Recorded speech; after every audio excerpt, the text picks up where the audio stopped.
Bonjour et bienvenue sur notre premier épisode. Aujourd'hui, je voudrais vous parler de la collaboration dans un îlot. J'ai pu constater que dans un îlot, quand on veut effectivement que les élèves s'impliquent, il faut soumettre quelques conditions. La première condition, c'est d'abord d'avoir précisément une idée de livrable, ce que doivent faire les élèves.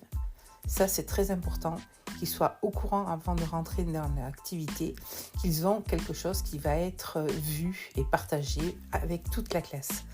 La deuxième condition, c'est la gestion du temps.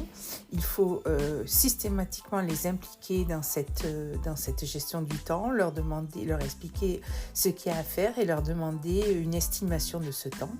Et évidemment, ensuite, la contrôler et la respecter, même si l'activité n'est pas terminée.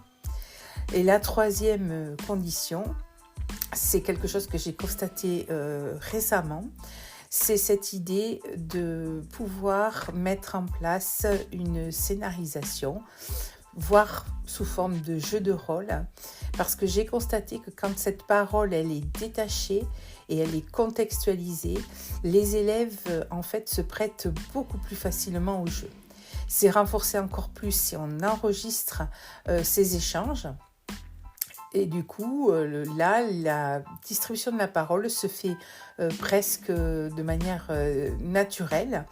Et il y a encore plus cette idée de contrainte liée au fait qu'évidemment, il soit enregistré.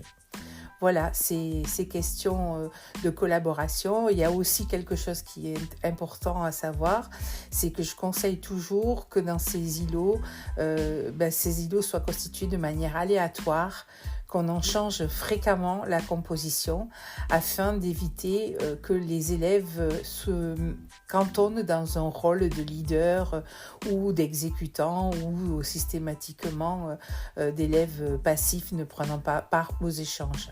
Donc les bousculer aussi dans la composition de ces îlots. Voilà pour cette première pastille sonore qui, je l'espère, vous aura été utile.